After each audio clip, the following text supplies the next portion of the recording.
శ్రీ వెంకటేశ్వర స్వామి ఆలయానికి చాలా దగ్గరగా ఉన్న పవిత్ర తీర్థం స్వామి పుష్కరిణి. ఇది శ్రీ వెంకటేశ్వర స్వామి ఆలయ ప్రాంగణానికి ఆనుకొని ఉన్న పెద్ద పవిత్ర కొలను. ఇది సాధారణ వర్షపు నీటితో నిండే చెరువు కాదు.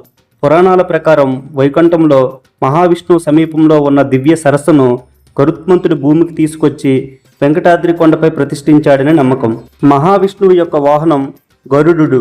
గరుడు ఒక దివ్య పక్షి. అందుకే ఈ తీర్థాన్ని స్వామివారికి సంబంధించిన పవిత్ర జలాశయంగా భావించి స్వామి పుష్కరిణి అని పిలుస్తారు. పూర్వకాలంలో తిరుమల యాత్రకు వచ్చిన భక్తులు ముందుగా ఈ పుష్కరిణిలో స్నానం చేసి శరీరం మనస్సును శుద్ధి చేసుకుని తరువాత స్వామివారి దర్శనం చేసుకునే ఆచారం ఉండేది. ఇప్పటికీ ఈ తీర్థాన్ని అత్యంత పవిత్రంగా భావిస్తారు. పుష్కరిణి చుట్టూ రాతి మెట్లు మరియు మండపాలు నిర్మించారు. పండగల సమయంలో దీపాలు వెలిగించినప్పుడు ఈ ప్రదేశం మరింత అందంగా కనిపిస్తుంది. దీన్ని తిరుమల తిరుపతి దేవస్థానం నిర్వహిస్తుంది. ఈ పుష్కరిణి ప్రక్కనే శ్రీ వరహాస్వామి దేవాలయం ఉంది. ఇది తిరుమల చరిత్రలో ఎంతో ముఖ్యమైన ఆలయం.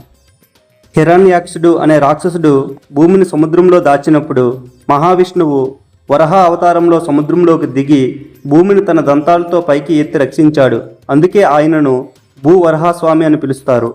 భూమిని రక్షించిన తరువాత ఈ వెంకటాద్రి ప్రాంతాన్ని తన నివాసంగా ఎంచుకున్నాడని పురాణం చెబుతుంది. అందువల్ల ఈ క్షేత్రానికి మొదటి అధిపతి శ్రీ వరహాస్వామి అని భావిస్తారు. తరువాత కాలంలో మహావిష్ణువు శ్రీనివాస రూపంలో తిరుమలలో నివసించడానికి వచ్చినప్పుడు వరహాస్వామి అనుమతి కోరాడని చెబుతారు. ఈ ఆలయం చిన్నదైన ఆధ్యాత్మికంగా ఎంతో గొప్పది.